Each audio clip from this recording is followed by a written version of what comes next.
الزام لگایا وہ تو انہوں نے اپنی بات بنانے کے لیے سب کچھ کرنا ہی ہے. کوئی نہ کوئی الزام لگائیں گے, پریشر ہم پر ڈالیں گے وہ کسی نہ کسی طریقے سے. ان سے پوچھ لیا کہ ڈی این ٹیسٹ کی رپورٹ آئے گی تو اس میں آپ کیا کہیں گے؟ آپ نے اس سے پوچھا کہ جو اس نے پہلے بچہ گرایا وہ کس کا تھا؟ آپ نے پوچھا اس سے؟ کس نے بچہ؟ اس سائمہ نے گرایا. آپ نے پتہ کیا ان سے؟ آپ سے یہی تو ہم پوچھ رہے ہیں کہ آپ کا موقف کیا. ایک طرف تو آپ کہتے ہیں کہ ہمیں کچھ پتہ ہی نہیں, ایک طرف تو آپ کہتے ہیں کہ اگر آپ کے چچا نے یہ کام کیا تو انہیں اس کی سزا ملنی چاہیے, دوسری طرف آپ کچھ اور کہہ رہے ہیں. بڑوں کی ہمیں اجازت نہیں دی کوئی بات کسی کو بتانے کی. آپ اس محلے میں جا کر پتہ کریں کہ پہلا جو بچہ وہ کس کا تھا. ہم نے محلے سے پوچھا ہے, محلے سے جا کر پوچھے. آپ پوچھا ہے محلے سے, اس طرح کی کسی نے کوئی بات نہیں. کس نے؟ آپ اپنے منہ سے بھی کہہ رہے ہیں نا, اسی لیے تو ہم آپ کے پاس آئے ہیں, کیونکہ ہم چاہتے ہیں دونوں پارٹیز کا موقف تو جانے نا. ہم کوئی کسی ایک پارٹی کی سائڈ نہیں لے رہے, تو آپ کا جو موقف ہے وہ آپ ہمیں بتائیں. ہاں چلو ٹھیک ہے, انشاءاللہ والد صاحب آ جائیں گے, پھر ان سے بات کر لینا آپ.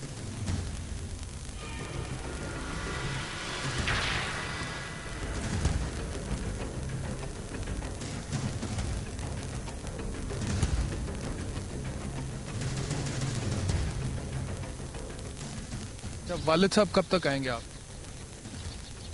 کوئی پتہ نہیں کب تک آتے ہیں والد صاحب. شام تک انہوں نے میں فون کیا, وہ کہہ رہے کہ شام کے بعد آئیں. اگر آپ ان سے ریکویسٹ کریں کہ جلدی آئیں. نہیں, فوتگی میں گیا وہ آپ کے معمولی سے کام کے لیے وہ فوتگی چھوڑ کر آ جائیں. آپ کی نظر میں معمولی کام ہے کہ ایک 13 سال کی بچی کا ریپ ہو گیا ہے, وہ حاملہ ہو گئی, اس نے ایک بچے کو جنم دے دیا, اور آپ کے لیے معمولی کام ہے؟ ہمیں نہیں پتا یار, جو بھی ہے معمولی ہے. اچھا مجھے چلیں ایک سوال کا جواب دیں کہ اگر آپ کے چچا نے یہ کام نہیں کیا, محمد اعظم نے, ٹھیک ہے, تو پھر ابھی آپ لوگ ان لوگوں کو کیوں ہراساں کرتے ہیں؟ یہ جب پنچایت میں چلیں, ابھی کی جو ہو رہی ہے اس کو بھی چھوڑ دیں. پنچایت میں بلایا, ٹھیک ہے, بات چیت کرنے کے لیے, جاتے ہی ساتھ وہ لوگ کہتے ہیں فائرنگ کر دی. ایک شخص ہے محمد اقبال, اس کو گولی بھی لگی. یہ کیوں کیا؟ میں بھی اسی وقت میں بھی وہیں پر تھا, لیکن میں آپ کو مجھے اجازت نہیں ہے کہ بتانے کی, کوئی چیز بتانے کی کہ کیا ہوا کیا نہیں ہوا. میں نہیں بتا سکتا. پولیس کو بھی ایسی کہتے کیا اجازت نہیں؟ سب پتا ہے. پولیس نے تو پھر گنہگار لکھا. آپ پولیس کو سب پتا ہے, جو بھی ہے بس ٹھیک ہے, پولیس کو سب پتا ہے. سائمہ کے گھر سے نکلا تو بہت دیر تک یہ سوچتا رہا کہ اس پروگرام کے اختتام پر آخر ایسا کیا کہوں کہ سائمہ اور اس کے والدین کو حوصلہ ملے اور اس معصوم ننھے بچے سفیان کی زندگی میں حقیقتاً کوئی تبدیلی آ سکے. اور پھر مجھے اپنا جواب مل گیا. لیکن اس سے پہلے کہ میں سائمہ اور اس کے بچے کے بارے میں کچھ بھی کہوں, ایک گزارش اپنے ملک کے دانشوروں, ادیبوں, اساتذہ اور تمام بزرگوں سے کرنا چاہوں گا. خدارا کہیں مل بیٹھ کر یہ سوچئے کہ ہمارے معاشرے میں تربیتی سطح پر آخر ایسی کیا خامیاں ہیں کہ بچوں سے زیادتی کے گھنونے واقعات اب ایک تسلسل کے ساتھ رونما ہونے لگے ہیں. کیوں ہوس اور خود غرضی کا یہ عالم ہے کہ آئے روز کوئی نہ کوئی معصوم بچہ زیادتی کا نشانہ بنتا ہے. مان لیجئے کہ اگر عدالت ملزم اعظم کو سزا سنا بھی دے تو بھی کیا سائمہ اور اس کے گھر والوں کی پریشانی ختم ہو جائے گی؟ کیا سفیان کا مستقبل محفوظ ہو جائے گا؟ کیا سائمہ اس معصوم جان کو اپنی گود میں اٹھائے گھر کی دہلیز پار کر کے لوگوں کی سوالیہ نظروں کا سامنا کر سکے گی؟ کیا اس دکھیاری ماں کا کلیجہ ٹھنڈا اور اس مجبور باپ کی عزت نفس بحال ہو جائے گی؟ یہ سماجی, معاشرتی اور معاشی سطح پر انصاف نہ تو عدالت دے سکتی ہے, نہ حکومت دے سکتی ہے, اور نہ ہی پولیس. یہ میری, آپ کی, اس معاشرے کی ذمہ داری ہے, کیونکہ یہ لوگ اس معاشرے کا حصہ ہیں. ان کی یہ حالت ان کا انفرادی مسئلہ نہیں, یہ معاشرے کے اس گھنونے چہرے کی عکاسی کرتا ہے جسے ٹھیک کرنا ہم سب کا اجتماعی فرض ہے. تو آئیے اپنا فرض ادا کیجیے. اس معصوم بچے کے مستقبل کو بہتر بنانے کے لیے ہم سے تعاون کیجیے.